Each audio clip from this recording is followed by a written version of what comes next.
It's me again. I'm back. And hopefully better than who I used to present myself as. And I surely hope that I'm also the most genuine version of myself now, even if the lines did get blurry at so many phases in my life. Okay, I'll admit it. I also had that I hate pink and love black. I love wearing headphones for style and not for music. And I love wearing caps backwards kind of era. Fun fact, I had these blue JBL wireless headphones that I just wore everywhere I went. And they were never charged because I didn't care what I used to listen to music. I just cared about what I looked like on the internet and what headphones I would wear with it because I thought it gave me, as the slang says, a lot of aura. Sorry about that. I just thought it looked cool. And it was nice thinking that I looked cooler than I actually was, you know? But making changes to my appearance to appear cool rapidly shifted to changing my behavior, my treatment to other people, and most of all, the level of treatment and self-respect I had for myself.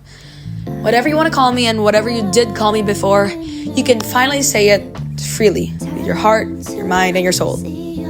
I used to be this naive yet self-centered person and pick-me girl that everyone somehow felt threatened by. I was intelligent, like the book smart kind, yes, but I don't know, that just wasn't enough for me or for anyone, honestly. So I needed to look cool, and I needed to feel a sense of belongingness with other people, despite it meaning that I had to talk to people I didn't like or even cared about. While it doesn't justify my actions for doing that, I was in quite the rough spot back then, both emotionally and physically. So you can see where the need for a sense of belongingness came from. While the change of style kind of thing did last for a hot minute, it wasn't too long before the oversensitive comments started rolling in and a subtle backlash about my weight came along with it. Next school year, at around grade 8, I think, I changed, apparently, because of it. Not genuinely, but it counts for something, right? I became nonchalant, reserved, and truth be told, I had that I don't give a damn attitude. With a flat stomach and a rib cage that was threatening to make a cameo at every second as my blood turned ice cold to literally everyone. I know, right? All that just to make myself look less sensitive, as people told me. You'd think that it would work, but people just flipped the switch on the insults and just started saying, oh, she's overconfident, she's conceited, she's self-absorbed, she's narcissistic, she's bossy. And oh, wait, I just forgot.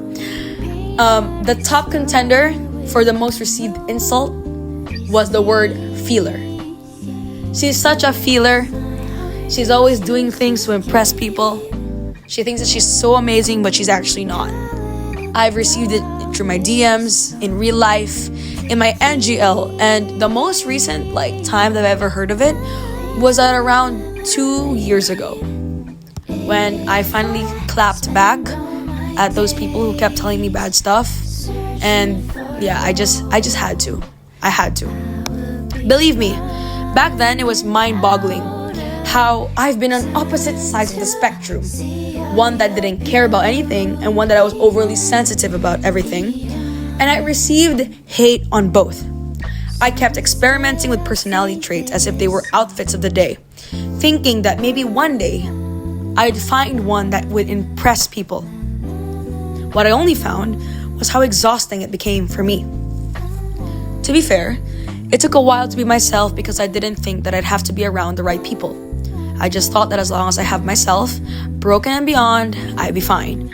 I thought that because I've put so many facades, it would be impossible for anyone to help the real me if it's been concealed for so long. On purpose as well, by the way.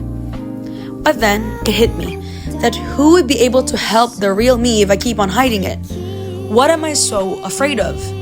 If I'm afraid of something, is it because of revealing who I truly am? Or just losing my quote-unquote pride?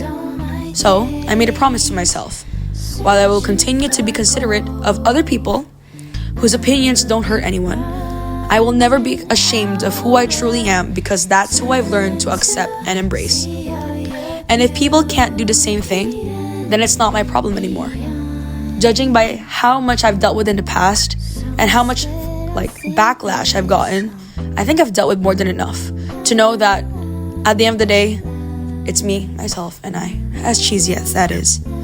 But hey, while it's not me trying out more black clothes because I hate pink, or putting on headphones even if I don't need it, I still consider my real and genuine self cool.